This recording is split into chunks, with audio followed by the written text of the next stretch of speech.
Protein is often talked about for muscles, but its influence on bones is just as meaningful, maybe even quietly heroic. As we get past 50, bone remodeling becomes a central health story. Old bone gets broken down, and new bone must be built to replace it.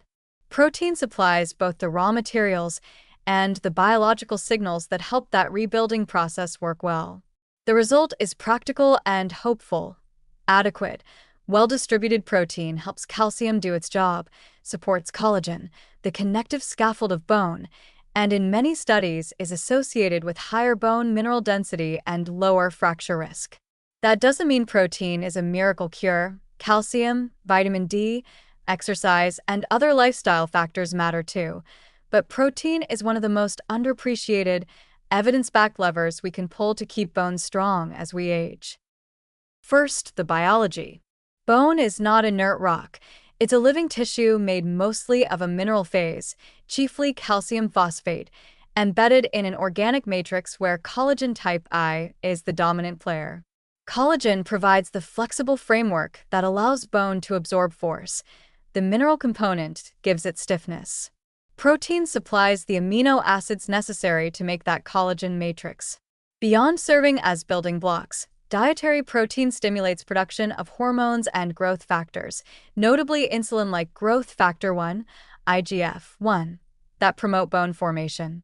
Protein also helps maintain muscle mass and physical function, which indirectly protects bone by enabling safer, more effective weight-bearing activity and decreasing fall risk. There's also a straightforward interaction between protein and calcium. For a long time, people worried that higher protein intake might increase calcium loss in urine and therefore weaken bones. The more nuanced picture that has emerged from human studies is different. Higher protein intake may increase calcium absorption from the gut. In other words, when you eat more protein, the body often pulls more calcium into circulation and uses it for bone remodeling, rather than simply letting it leach out. Study syntheses and randomized trials have generally shown either neutral or positive effects of higher protein on bone mineral density when calcium and vitamin D status are adequate. That's an important conditional. Protein works best for bone when calcium and vitamin D needs are also met. Clinical and population studies back up those mechanisms with meaningful outcomes. Observational cohorts report that higher habitual protein intake is associated with greater bone mineral density and a lower risk of hip fractures in older adults. Randomized controlled trials, especially those that combine protein increases with resistance or weight-bearing exercise, show slower bone loss and, in some cases, small gains in bone density compared with lower protein controls. Meta-analyses synthesizing many trials tend to conclude that increasing protein intake, particularly when calcium is sufficient and when combined with exercise, is either beneficial or at least not harmful to bone health in older adults. In plain terms, eating more protein won't wreck your bones, and it often helps them. Practical dose guidance is straightforward and encouraging. Many experts recommend around 1.0 to 1.2 grams of protein per kilogram of body weight per day for people over 50 to support muscle and bone together. To show the math clearly, if someone weighs 68 kilograms, 1.0 g/kg equals 68 grams of protein per day. 1.2 g/kg equals 81.6 grams per day. 68 times 1.2 is equal to 81.6. If a person weighs 75 kilograms, 1.0 g/kg is 75 g, and 1.2 g/kg is 90 g. Those targets are within reach with ordinary meals and modest adjustments. Spreading protein across meals, roughly 25 to 35 grams at breakfast, lunch, and dinner, provides repeated anabolic signals and is easier on appetite and digestion than loading a single huge dinner. Combining this approach with regular resistance training amplifies bone-sparing effects because mechanical loading stimulates bone formation alongside the nutritional stimulus. Food choices matter, but variety wins. Animal proteins, dairy, fish, lean meat, eggs, are rich sources of both high-quality protein and bone-supportive nutrients like calcium and, in fortified options, vitamin D. Dairy in particular supplies a package of calcium plus casein and whey proteins that together support bone remodeling.